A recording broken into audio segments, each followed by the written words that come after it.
Nag-birthday ang lola sa classmate ni Rara ug friend pod ni Kaka, and then gi-invite pod si Mama Laling kay senior man Tagalapas. Mao na ang reason nga naka-red sila ani nga time. After simba amo silang gihatod dito sa venue nya kami ni Wiwi nag-ihay lang pod niya to siya sa site nya kami ni Riri niya to sa Kids Paradise.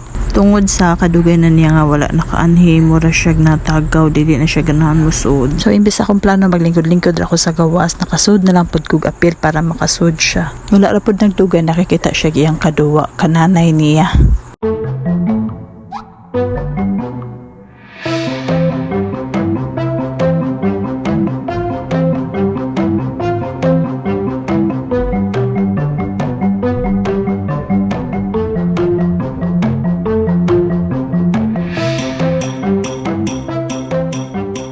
Napami 10 minutes nga time na bilin pero nanggawas na mi kay Soka po na daw siya. Nga na yun mi sa bangkaw sila ni Wiwi para patulgon siya.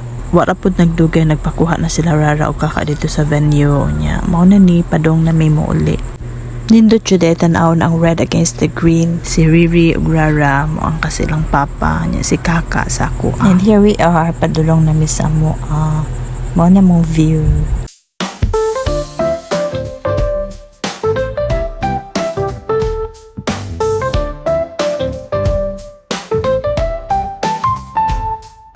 Thank you guys for watching.